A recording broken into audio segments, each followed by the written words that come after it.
Olá a todos, muito bem-vindos a mais um módulo do curso do Two Doctors de Anatomia relacionada às urgências, e hoje falaremos sobre o parênquima encefálico. Poxa, essa talvez seja a apresentação que eu mais gosto de mostrar, porque após essa apresentação vocês vão sentir que utilizaram vários conhecimentos das anteriores para poder analisar já com bastante propriedade uma tomografia de crânio, né? Então agora a gente começa a juntar bastante conhecimento apresentado anteriormente e vocês vão ver como a coisa começa a fluir mais, tá bom? Então espero que aproveitem e vamos lá. Primeira coisa que eu queria comentar com vocês, nós dividimos a análise, né, anatômica do parênquima encefálico em duas, tá? Importantíssimo reconhecer as estruturas supra e as estruturas infratentoriais. Então, lembra do que é o tentório, né? Já falamos que o tentório é uma camada meningea, lembra? Dura mater e aracnoide, certo? Perfeito. Supratentorial, que nós temos basicamente os hemisférios cerebrais. E infratentorial nós temos o cerebelo e o tronco cerebral. Ok? Vamos começar com o compartimento supratentorial. Então, a nossa imagem sagital, tentório, certo? Um corte tomográfico neste nível, ou seja, acima dos ventrículos laterais. Identificamos o que? Os sulcos corticais, lembra? Já falamos que são os sulcos corticais, como identificá-los, certo? Poxa, o que é isso aqui? A foice interhemisférica, né? Lembra? Falamos já da foice interhemisférica. E aqui estou mostrando os sulcos. Entre os sulcos corticais, nós temos os giros cerebrais, tá? Isso no compartimento supratentorial, os giros cerebrais. Vamos analisar esses giros com um pouco mais de cuidado.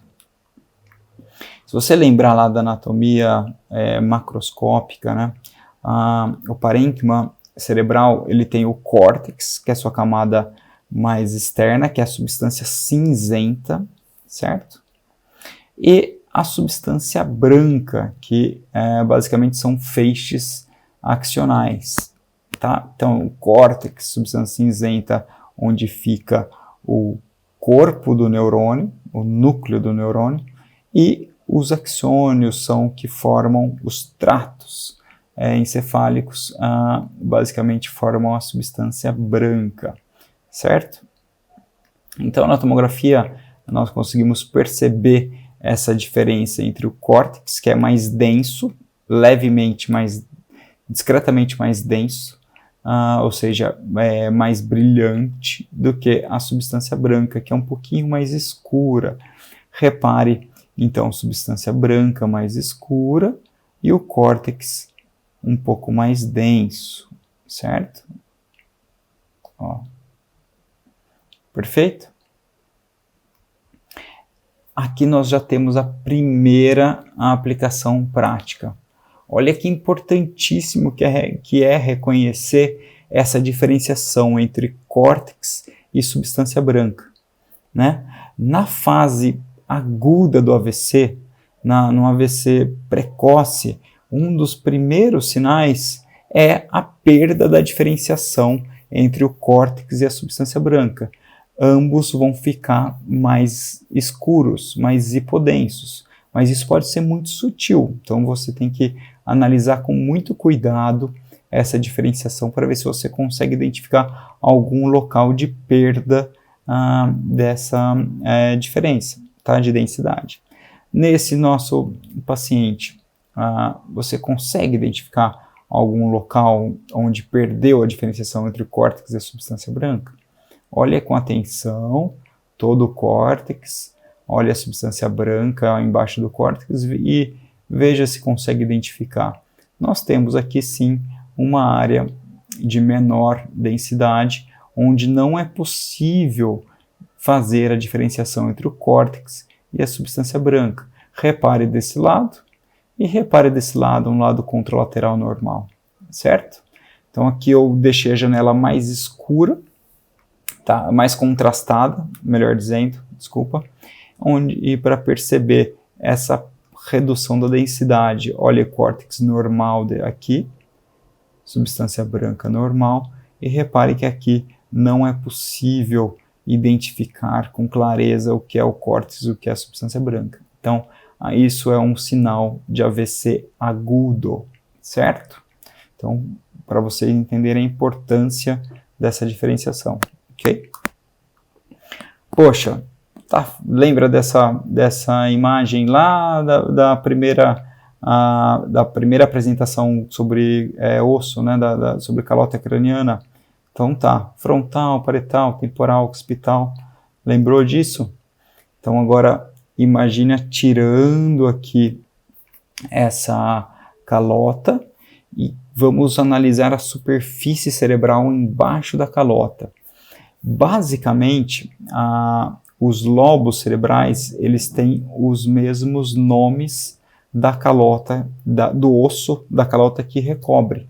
Lógico que essa disposição não é perfeita, não é onde tem a transição entre o frontal e o parietal, não vai ser exatamente a mesma coisa entre o lobo frontal e o lobo parietal, tá? Mas são próximos, tá?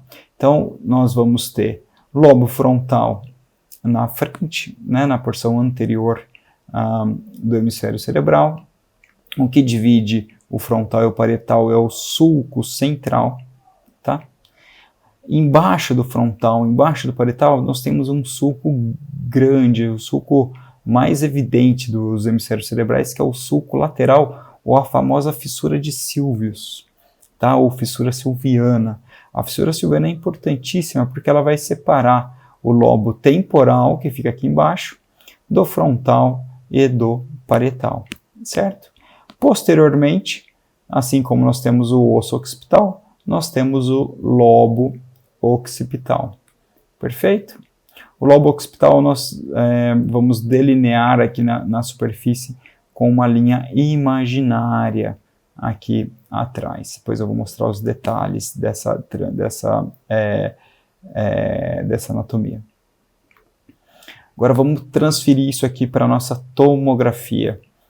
Um corte sagital paramediano, certo? Não é no meio do crânio, onde identificamos claramente, a primeira coisa que é fácil aqui é a fissura silviana. Olha como é nítido um sulco comprido, profundo, né? Fazendo esse trajeto aqui antero-posterior e dividindo o frontal do temporal, o parietal do temporal. Perfeito? Ótimo. Então, embaixo do sulco lateral, da fissura de Sylvius, é o lobo temporal. Então, isso é uma dica para vocês, para ficar claro de identificar, tá? Na frente, frontal, atrás, parietal, né? Na porção de cima da fissura silviana, eu vou mostrar como identificar esse sulco central, tá bom? Aqui atrás, o lobo occipital, como eu disse, não tem um marco anatômico aqui nessa face lateral, apenas na face medial. Agora, vou traçar um plano coronal, uma imagem coronal, aqui na região frontal. Olha, frontal, fissura silviana, lobo temporal. Vamos identificar essas estruturas desse lado? Então, primeira coisa, fissura silviana, ó. Olha como é fácil, fissura silviana, certo? Para cima, no caso, é o frontal, porque nós estamos num corte aqui na frente, e embaixo, o temporal, tá? O que tem aqui? Seio esfenoide. Lembra do seio esfenoide lá da aula de base do crânio? Então, tá aqui, ó, só para vocês reconhecerem. Dica. Existe um lobo cerebral que não é recoberto por osso da calota, certo? É a ínsula. A ínsula é um lobo cerebral, um lobo pequeno, né? Ele fica na profundidade da fissura silviana. Então, como eu vou identificar a ínsula? Identificando a fissura silviana e na sua profundidade, repare que nós temos córtex aqui, tá? Então, isso aqui é a ínsula, um lobo que não é recoberto por osso, tá bom? Agora sim, um corte axial, ó, no nível da fissura silviana, nosso corte clássico aqui do centro do parênquima, né? Então, fissura silviana. O que tem na profundidade da fissura silviana? Ínsula, não é recoberta por osso, ínsula, tá bom? Então, fissura silviana. Repare, ó, o corte está aqui na frente, pegando aqui a base do frontal, pegando o temporal, e posteriormente o occipital, tá bom? Quando você estiver diante desse corte, queria que você reconhecesse essas 5 camadas, tá? Esse é o corte central, repare nos núcleos cinzentos profundos, no tálamo, e é no nível da fissura silviana e da ínsula. Então vamos analisar com mais cuidado essas 5 camadas. Ó, de fora para dentro, ínsula, certo? Que eu vou colocar o número, aqui eu vou delinear com o lápis. Cápsula externa, tá? Então a ínsula córtex, a cápsula externa, repare que é a substância branca, repare que ela é mais escura do que a ínsula. 3. Núcleo lentiforme, onde nós temos o putamen e o globo pálido aqui em conjunto, certo? Formando essa imagem. 4. Cápsula interna, então cápsula externa e cápsula interna, substância branca, reparem como elas são hipodensas, tá? Perna anterior da cápsula interna, perna posterior da cápsula interna.